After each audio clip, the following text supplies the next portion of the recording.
saludo a todos los que nos siguen en este podcast dedicado al análisis de la situación del sistema agroalimentario venezolano, sus perspectivas, proyectos, políticas, etcétera, alrededor de la agroalimentación en Venezuela. En esta oportunidad tenemos el privilegio de contar con el ingeniero Rodrigo Agudo. Con Rodrigo Agudo pudiéramos tratar muchos temas. Rodrigo tiene una densa trayectoria profesional en el área de la ganadería venezolana. También Rodrigo es un apasionado y estudioso del sector acuícola del país.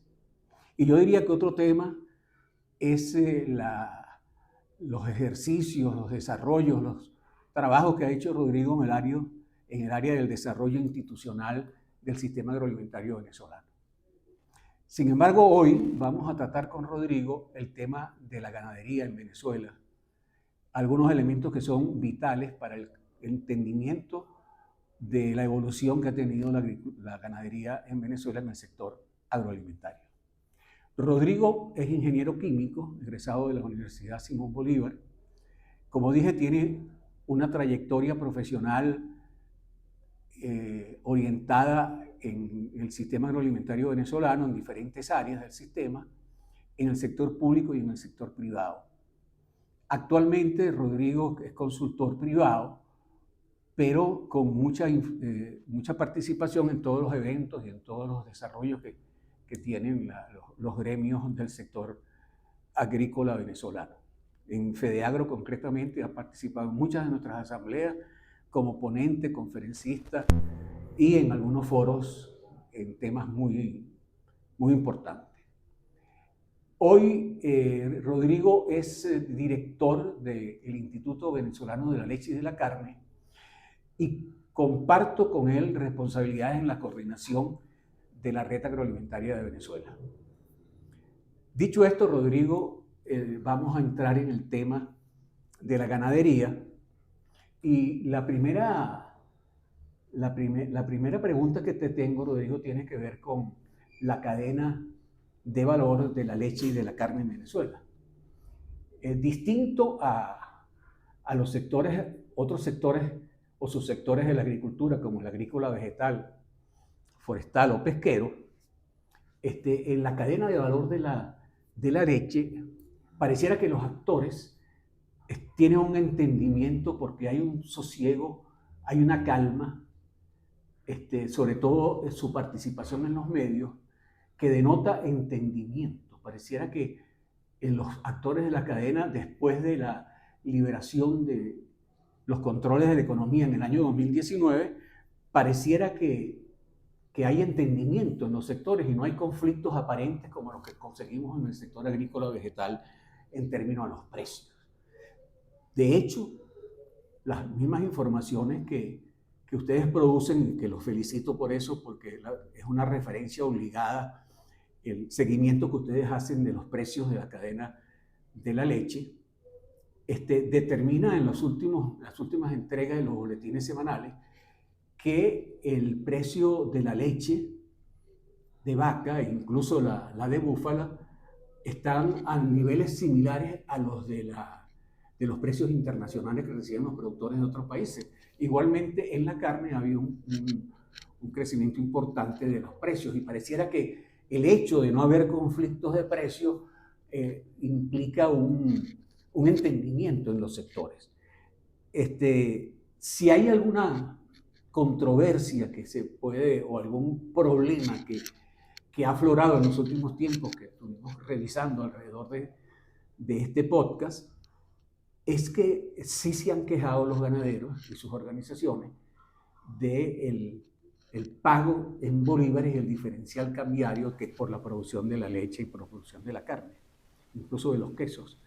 Y eso evidentemente es común, no solamente en el sector agrícola vegetal también, sino en toda la economía.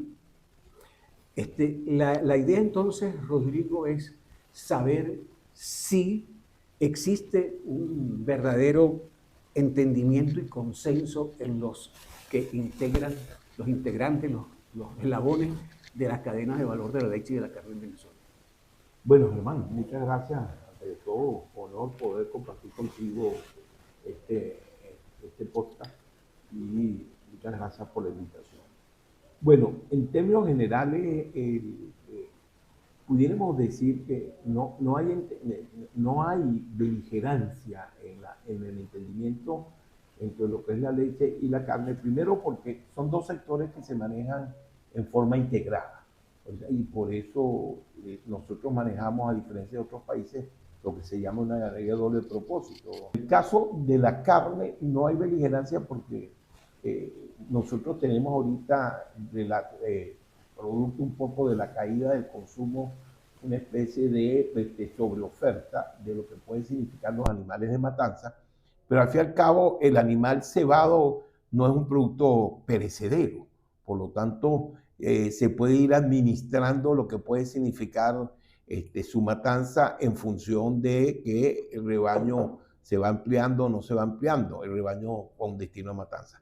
En el caso de la leche, el problema es que no hay beligerancia porque la industria ha perdido espacio en lo que significa el procesamiento de la leche. O sea, en los últimos 6, 7 años la industria procesaba el 75, para 2015, 75% de la producción nacional y hoy no produce más del 15%. Por lo tanto, ese 85% viene de una producción informal donde el 40% informal, que pudiéramos decir de queso, donde pudiéramos decir que está el queso rural que se hace en las propias poblaciones o el queso artesanal, que es cuando el ganadero procesa su propio ordeño. Y ese queso artesanal es el que está marcando el precio, no es la relación con la industria. Y en el caso de la carne. En el caso de la carne, como viene sosteniendo, también hay una informalización, pero repito, el precio, el producto, el valor de la carne se mantiene porque no siendo producto perecedero, tú puedes administrar los inventarios. Puedes administrar los inventarios, extender o no extender, saco el macho cuando el precio me conviene más en alguna manera. Y la dolarización, en alguna manera, ha estabilizado eso. En cambio, en la leche la conflictividad se da porque es un producto perecedero. Yo tengo que vender mi leche en los 2, 3, 4 días después del ordeño, pues si no se me echa a perder. Pero como se informalizó y es el queso en finca el que marca el precio, es el propio ganadero que está marcando el precio. Y tú dijiste algo importante. Se ha estabilizado. ¿Por qué? Porque el precio ha venido creciendo y se estabiliza a nivel de la frontera con lo que puede ser el queso también artesanal colombiano. Y de ahí es donde los precios han alcanzado los niveles que estamos viviendo. Muy interesante, Rodrigo, eso digamos, señalar que no hay conflictos porque la participación que tiene el sector industrial en la formación de los precios y en las decisiones de la cadena está muy minimizada con respecto a lo que fue años anteriores. Ahora, Rodrigo, también, además de haber aparecer como consenso, como calma entre los actores de la cadena, los conflictos, también hay un crecimiento sectorial.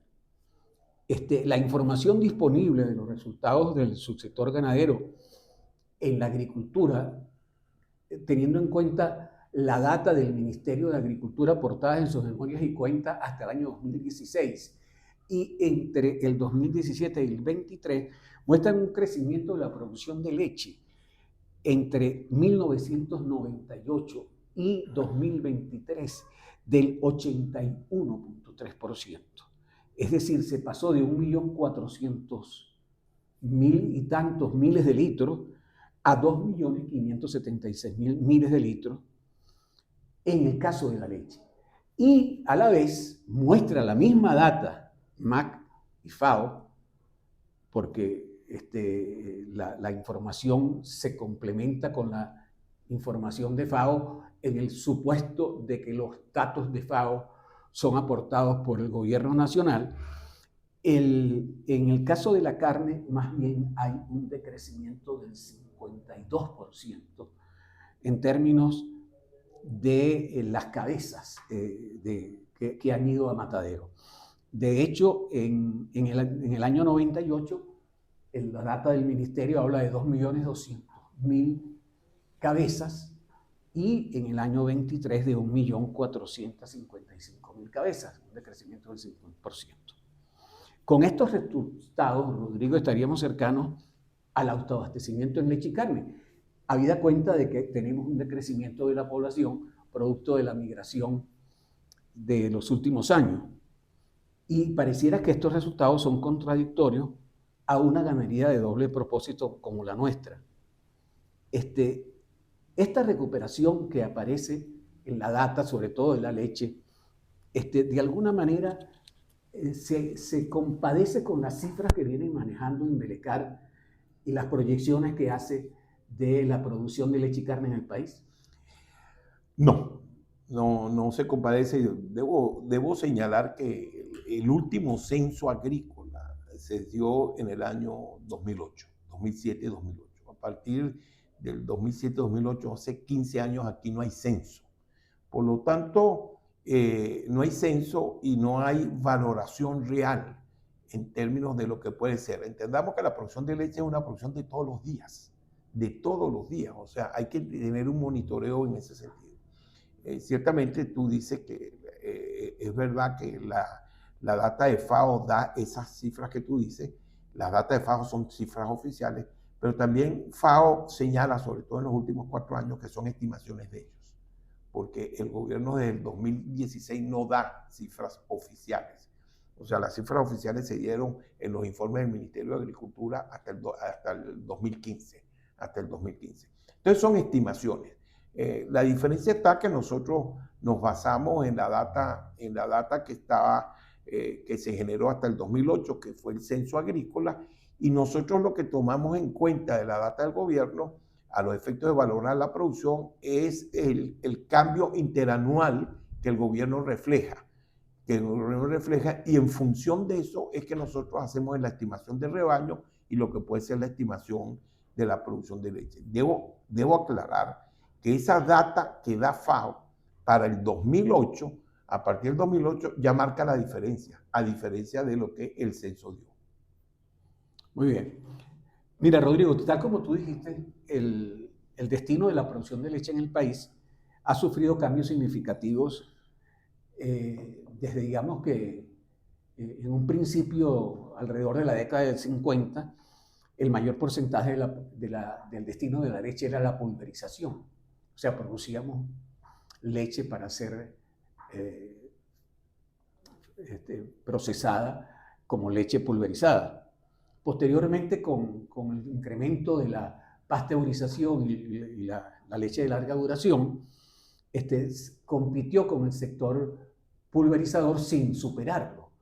Pero, tal como tú decías, el queso fundamentalmente artesanal ha venido tomando partida y ahorita alrededor del 80% de la producción de leche del país va al queso artesanal. Estos cambios, ¿qué consecuencias han tenido en el sector ganadero y en la industria procesadora de leche y carne en el país? Bueno, yo tendría que aclarar que la industria bajó su nivel de procesamiento, o sea que hoy por hoy pudiéramos decir que la industria tiene un 75-80% de capacidad ociosa de lo que se producía hasta el 2015. Y si analizamos lo que es el procesamiento industrial, ese procesamiento industrial hoy está sobre el 15-17%, y en ese procesamiento industrial se sigue manteniendo la misma proporción. O sea, en términos de leche nacional, se procesa más o menos el 33%. Han subido, vamos a decir, los quesos industriales y los derivados lácteos. Ha bajado la leche pasteurizada por una sencilla razón. La leche pasteurizada, con la subida energética, ya comercializar a grandes distancias un producto perecedero en frío no es rentable, ha venido siendo sustituida por lo que llaman la leche de larga duración. Entonces, en el proceso industrial se importa un equivalente a lo que se procesa en leche en polvo, lo que quiere decir que en el consumo aparente de productos industriales sigue teniendo la misma estructura que tenía en el 2015. Lo que ha cambiado es que la informalización que ha sucedido en la oferta de la leche cruda en un mercado informal, y me permites no corregirte, sino aclarar, personalmente es 100% queso, hecho no pasteurizado. Yo hago una diferenciación, tú lo llamas todo artesanal, yo divido en queso rural, aquel que lo hacen emprendedores de los pueblos, y el queso artesanal lo suscribo a que el propio ganadero procesa su ordeño, o sea, sale del mercado de la leche cruda, procesa y vende la leche en sólido. Por eso lo llamamos queso artesanal. Ese queso artesanal hoy es el 40% de la producción nacional y es el que, como te decía antes, empieza a marcar el precio.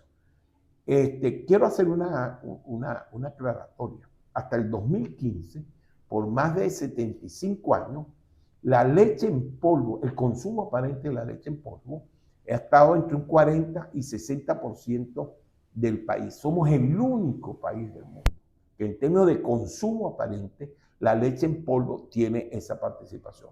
En el resto de los países, la leche en polvo no pasa de un 3-4%, que son productos de fórmulas infantiles, etc. Y eso nos da una caracterización muy propia, así como lo que tú señalabas al principio, la ganadería doble propósito, que también somos uno de los pocos, por no decir el único, que maneja una ganadería doble propósito. Exactamente, Rodrigo. Y en relación al doble propósito, Venezuela ha desarrollado un sistema de producción ganadero conocido como de doble propósito, que nos diferencia de sistemas de producción universales, generalmente orientados a la especialización, que son frecuentes en todos los países del mundo.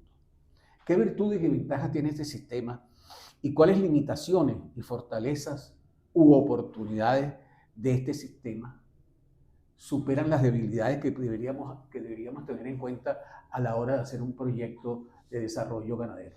Bueno, lo primero que tengo que señalar es que tenemos que ubicarnos. Nosotros somos un país que estamos ubicados en la zona intertropical, pero no solo estamos ubicados en la zona intertropical, sino que somos un país que tenemos clima tropical por debajo de los 1000 metros de altitud.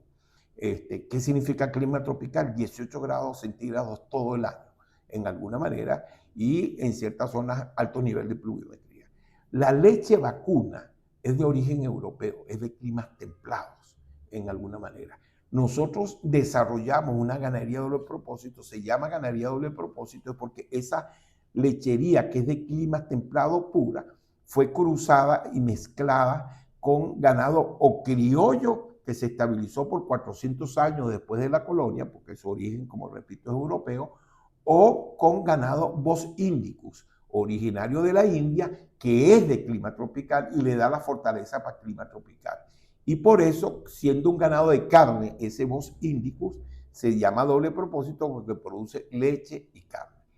Y ciertamente eso ha sido nuestra identificación. Tú me preguntas qué significa la ganadería doble propósito. Mira, yo me atrevo a hacer una apreciación a futuro. Los países altamente densos, con alta densidad poblacional y países desarrollados como Comunidad Europea, etcétera, ya empiezan a estar saturados en la producción de leche, en alguna manera con esas ganaderías especializadas, y la población sigue creciendo. Y muchos de esos países ya están orientándose a ver cómo pueden tener áreas o estimular áreas en el mundo para que se produzca leche. Y esas áreas son tropicales. O sea, el subsahariano, la zona subsahariana del África, no hay ganadería vacuna. Y el poder desarrollar o estimular ganadería de leche puede significar la posibilidad de ampliar la producción de leche a nivel del mundo que abastezca esos países desarrollados. Nosotros somos un ejemplo y podemos ser una referencia para lo que puede significar ese desarrollo. Rodrigo, ¿y qué opinas tú de, digamos, la orientación y las políticas que se han desarrollado en Europa, sobre todo, en contra del desarrollo ganadero? Digamos que asignándole a la ganadería la toxicidad del ambiente.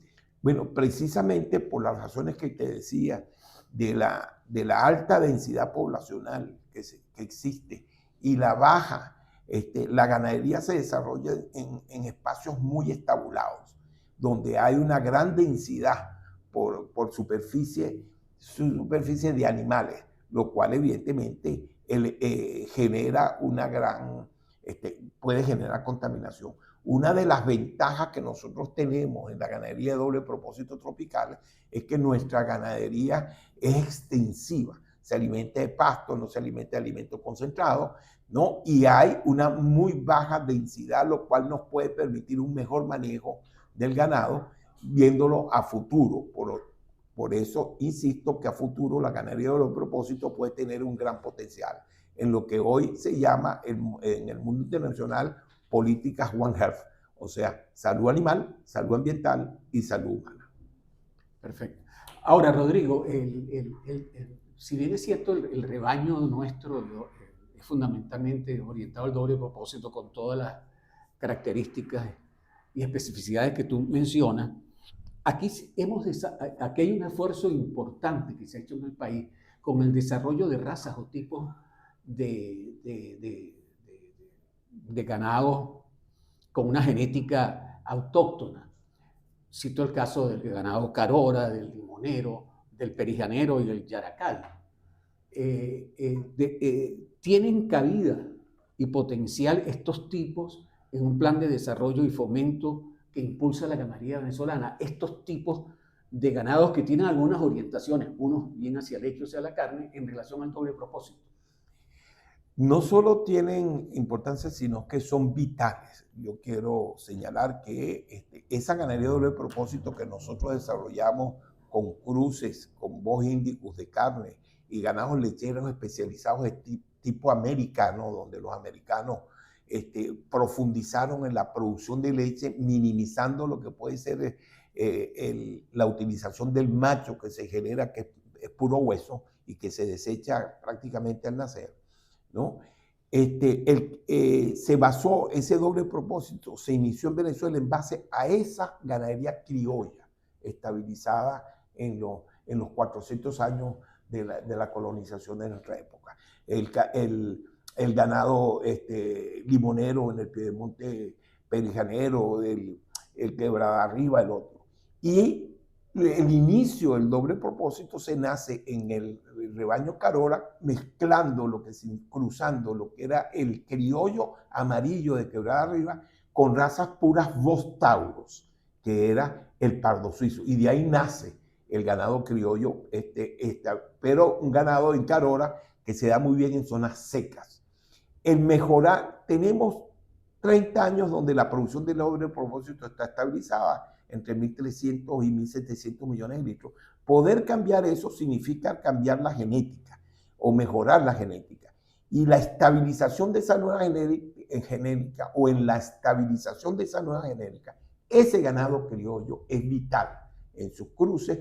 ¿Por qué? Porque ese ganado criollo puede fortalecer lo que llamamos el gen de pelo corto, que es lo que le da la característica a ese rebaño de doble propósito, que pueda ser productivo, eficiente y eficaz en la producción en clima tropical. Rodrigo, yo siempre he dicho que el trabajo, el hombre domestica la tierra. O sea, la tierra por sí sola no produce. Y es esa domesticación la que nos conduce a sistemas productivos. Y yo creo que por lo que tú nos has referido hoy, el doble propósito es un privilegio y es una fortaleza muy grande que tiene la ganadería venezolana, y eso se debe al trabajo del hombre, al desarrollo que han hecho los ganaderos venezolanos de estos tipos de razas o tipos de ganado que contribuyen a este sistema productivo. Pero alrededor de eso también hay un desarrollo, Rodrigo, de la ganadería bufalina, que ha venido creciendo sostenidamente en Venezuela y que hoy contribuye, como tengo entendido, Rodrigo, alrededor del 20% de la producción de leche en el país. Comparado con el doble propósito, ¿qué perspectiva tiene el ganado bufalino en Venezuela? Bueno, tú acabas de dar en el clavo. Cuando yo decía al principio que el origen de nuestra ganadería viene de Europa, que es el Bos Taurus, el vacuno, ciertamente viene de Europa y nuestra colonización la hicieron países europeos, ¿no? Que extendieron la ganadería en toda Latinoamérica o en los países de influencia. Por ejemplo, el Reino Unido influenció en lo que es Oceanía y Nueva Zelanda para esas ganaderías vacunas. Pero es que, así como el vacuno es origen de europeo, el búfalo es origen indio y es tropical. La India es tropical. Por lo tanto, el búfalo es genéticamente el ganado de doble propósito, tropical. ¿Qué pasa? Que en los últimos 18 años, después de toda esa experiencia y desarrollo, el ganado el búfalo ha venido creciendo brutalmente. ¿Por qué? Porque en zonas nuestras, donde el ganado vacuno lechero no se producía, sino pura cría en los llanos bajos inundables, la misma crisis económica estimuló a que se desarrollara el búfalo porque permitía el ordeño, y el ordeño en alguna manera generaba un flujo de caja que te permitía. Y por eso hemos desarrollado. ¿Qué significa futuro? Bueno, que yo creo, y ese desarrollo bufalero nos da hoy en el mundo occidental, somos el país que tiene la mayor proporción de rebaño bufalino sobre el rebaño total, y además de eso, a nivel del mundo occidental, somos los que tenemos el rebaño más grande. Los países que tienen mayor ganadería bufalina son los asiáticos, 3, India, Nepal y Pakistán, pero son países de alta densidad de población rural, donde esa producción es eminentemente rural, de autoconsumo, etc. Por lo tanto, nosotros, con la población que tenemos el mayor per cápita de animales bufalinos, y podemos decir, entre comillas, que tenemos excedente de oferta de leche de búfalo, que en alguna manera en el mundo occidental es altamente demandada, sobre todo en Europa, porque se conoce, porque en Italia hay, para lo que es la industria del food service, la industria de la pastelería o de la heladería. Y ahí te puedo decir que el futuro de nosotros es un ganado doble propósito vacuno para garantizar la seguridad alimentaria de Venezuela, y un ganado bufalino que puede fortalecer unas líneas de exportación para mercados muy exquisitos. O sea que la convivencia entre lo que es el doble propósito vacuno y el búfalo, 100% doble propósito de origen, nos pueden dar a nosotros la garantía de un sector lácteo que puede ser uno de los ejes del desarrollo de la economía venezolana. Es un alivio, Rodrigo, conocer estas fortalezas internas de la ganadería venezolana que muchas veces pasan desapercibidas en los análisis que se hacen alrededor del tema. Rodrigo, yo he tenido la suerte de estar en algunas presentaciones tuyas en que has insistido en la oportunidad que hay a nivel de las asociaciones de productores de hacer programas integrales de producción vinculados al sector lácteo. Yo sé que tú has tenido un empeño en la posibilidad de digamos que, intervenir en los sistemas artesanales de producción de queso y hacerlos inocuos desde el punto de vista alimentario. Y tú has asociado, y tú has hecho planteamientos de la oportunidad que hay con la asociatividad de generar programas de producción orientados al consumo de alimentos realmente sanos y desde el punto de vista bacteriológico, etcétera, que nos permitan mejor calidad en lo que estamos produciendo. ¿Qué nos puedes decir con respecto a las iniciativas que tú has venido desarrollando? No, lo que quiero señalar es que tristemente nosotros tenemos una cultura general del país donde las instituciones, gracias a lo que fue la economía petrolera, donde el 95% de los recursos fiscales los generaba el propio Estado y el Estado los repartía, esa cultura, esa economía petrolera nos generó una cultura de estructura institucional, fuerza sindical, educativa, gremial, etcétera, de hacer lobby ante un Estado para poder negociar lo que pueden ser los beneficios. Yo soy de los que digo que nosotros tenemos que trabajar no por reconstruir un país, sino por construir un país que no conocemos, que es un país donde el sector privado es el eje del desarrollo. Y ese sector privado tiene que entender que la integración, sobre todo en la agricultura, la integración de la cadena de valor del sector primario, no es posible hacerla en términos de una relación ganar-ganar con el sector industrial si no hay la asociatividad. Si nosotros no estimulamos la asociatividad a nivel primario, que permita una negociación entre lo que es el sector primario con el sector del procesamiento o el mismo sector primario que se integre en la cadena de valor, evidentemente nosotros no vamos a poder romper ese crecimiento y ese reto que tenemos a futuro de lo que puede ser nuestro rol. La asociatividad es fundamental. Y yo pongo un simple ejemplo para cerrar. Nosotros estamos, el 40% de la producción de leche hoy es el queso artesanal, ¿no? El 82% de los ganaderos son pequeños productores. Cuando yo voy a vender mi queso, llega un camión de un gran comprador y me dice, voy a comprar 3.000 kilos. Epa, y salen todos los ganaderos con 30, 40 kilos a vender.